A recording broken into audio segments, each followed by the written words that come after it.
পশুর হাটের খবর জানাতে রাজধানীর ধোলাইখালে আছেন তোফাজ্জল হোসেন, যাচ্ছি তার কাছে।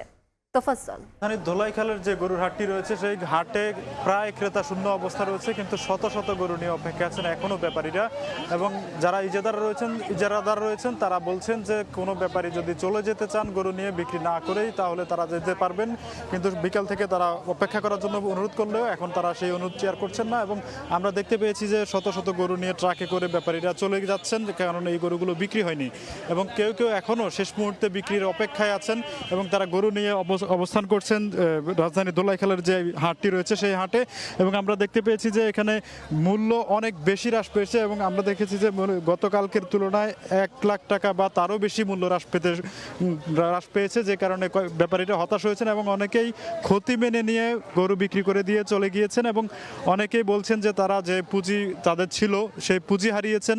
এই অবস্থায় চলছে রাজধানী ধোলাইখালের যে পশুরহাট, সেই পশুরহাটের বেচা কেনা। কারণ বিকাল থেকে ব্যাপারীরা আশা করছিলেন যে রাত বাড়ার সাথে সাথে হয়তো বিক্রি বাড়বে, কিন্তু সেই আশাটি পূরণ হয়নি, কারণ রাত বাড়ার সঙ্গে সঙ্গে ক্রেতা কমেছে এবং 2-4টি গরু এখনো বিক্রি হচ্ছে, কিন্তু সেটি হাতে গোনা একেবারেই। এবং এই কারণে যে যারা ইজারা নিয়েছেন তারা বলছেন যে তাদের যে হাসিলের টাকা, সেই টাকা যে লক্ষ্যমাত্রা ছিল সেই লক্ষ্যমাত্রাটি পূরণ নাও হতে পারে, কারণ গরুর দাম কমে যাওয়াতে হাসিলের পরিমাণ কমেছে এবং গরু অবিকৃত থাকায় সেখানে হাসিলের পরিমাণ আরও বেশি কমেছে। এবং যে বৃষ্টি হয়েছিল সকালে, সেই বৃষ্টির কারণে যে স্যাঁতস্যাঁতে পরিস্থিতি তৈরি হয়েছিল এই হাটে, সেই স্যাঁতস্যাঁতে পরিস্থিতির কারণে কয়েকটি গরু অসুস্থ হয়ে যেতে দেখেছি আমরা, এবং সেই গরুগুলোকে চিকিৎসা দিতে দেখেছি মেডিকেল টিমকে, এবং তারা সেই চিকিৎসাটি কন্টিনিউ করে যাচ্ছেন। এবং আমরা দেখতে পাচ্ছি যে এই হাটে এখনও অনেক গরু বিক্রির অপেক্ষায় রয়েছে, অনেক গরু নিয়ে ব্যাপারীরা চলে যাচ্ছেন।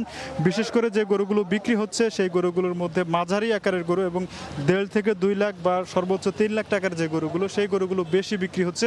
অন্য যে বড় আকারের গরু, সেই গরুগুলোর বেশিরভাগই বিক্রির অপেক্ষায় থেকে বিক্রি না হওয়াতে ব্যাপারীরা ফেরত নিয়ে গেছেন। আবার কিছু গরু এখনও রয়েছে, সেই গরুগুলো এখনও বিক্রির চেষ্টা করছেন এবং তাদের যে নির্ধারিত মূল্য ছিল সেই নির্ধারিত মূল্য থেকে তো কমই, এবং গতকালকে ক্রেতারা যেই মূল্য হাঁকিয়েছেন সেই মূল্যও তারা পাচ্ছেন না, যার ফলে তারা গরু ফিরিয়ে নিতে বাধ্য হচ্ছেন।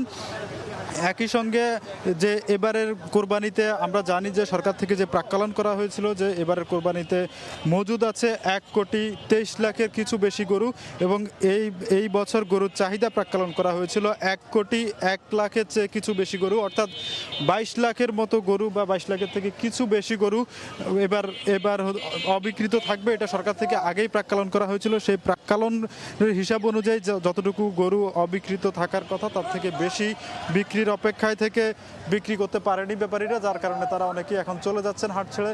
এই ছিল রাজধানীর ধোলাইখাল থেকে গরুর বাজারের খবরাখবর।